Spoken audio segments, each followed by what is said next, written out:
শিগগিরই শুরু হচ্ছে বিচার বিভাগের সংস্কার কাজ, এমন তথ্য জানিয়ে পরিবেশ, বন ও জলবায়ু পরিবর্তন বিষয়ক উপদেষ্টা বলেছেন বেশ কিছু পরিবর্তন আনা হয়েছে সিআরপিসিতে।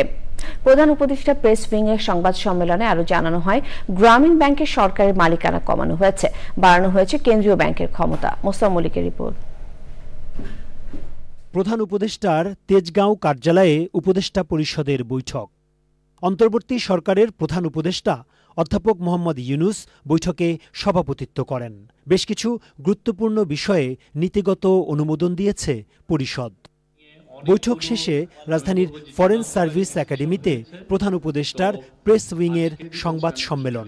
জানানো হয়, প্রজন্ম থেকে প্রজন্ম ভোগান্তিতে থাকে, মামলার সমাধান হয় না বলে। এসব কারণেই দ্রুতই শুরু হচ্ছে বিচার বিভাগ সংস্কার কমিশনের সুপারিশের বাস্তবায়ন। আগে যেটা হতো যে একটা মামলার রায় হয়ে যাওয়ার পরেও আবার জারি মোকদ্দমা করতে হতো ওই মামলার রায় বাস্তবায়নের জন্য। এখন বলা হচ্ছে যখন রায় দেওয়া হবে ওই রায়ের মধ্যেই এক্সিকিউশনের বিষয়টা ইনক্লুড করে দেওয়া হবে।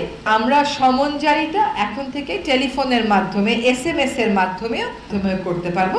এটা কি হোয়াটসঅ্যাপ এবং ইমেইলেও কি সুবিধা আছে নাকি শুধু মেসেজে? খুব ভেরি গুড কোয়েশ্চেন। এটা আসলে যখন আপনি মামলাটা দায়ের করেন তখন আপনি বলেন আপনার মামলা ওনার বিরুদ্ধে, ওনার নাম, বাসার ঠিকানাই। এখন বলা হচ্ছে আপনি তার ফোন নাম্বার দেবেন, আপনি তার NID নাম্বার দেবেন, আপনি তার ইমেইল অ্যাড্রেস দেবেন, যতটুকু আপনার পক্ষে নেওয়া সম্ভব। চূড়ান্ত অনুমোদনের ক্ষেত্রে এই হোয়াটসঅ্যাপ এই সমস্ত বিষয় বিবেচনা করা হবে। সৈয়দা রেজওয়ানা হাসান বলেন, গ্রামীণ ব্যাংক সংশোধন অধ্যাদেশ নীতিগত অনুমোদন দেয়ায় ব্যাংকের সুবিধাভোগীর মালিকানা বেড়েছে, কমেছে সরকারের মালিকানা। একই সঙ্গে বিদ্যমান ব্যাংকিং নীতিমালায় বেশ কিছু পরিবর্তনের কথা জানানো হয় সংবাদ সম্মেলনে।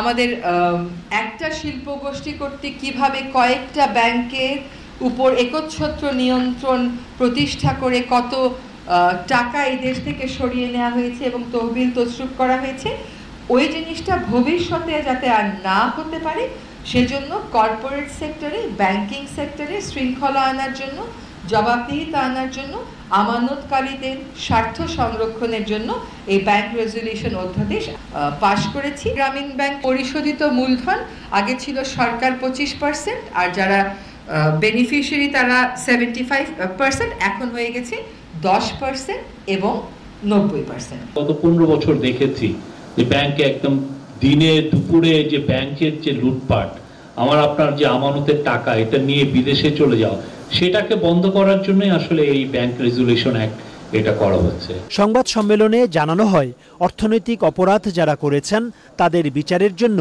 আলাদা কমিটি গঠন করা হচ্ছে। Mostafa Mallick, channel I, Dhaka.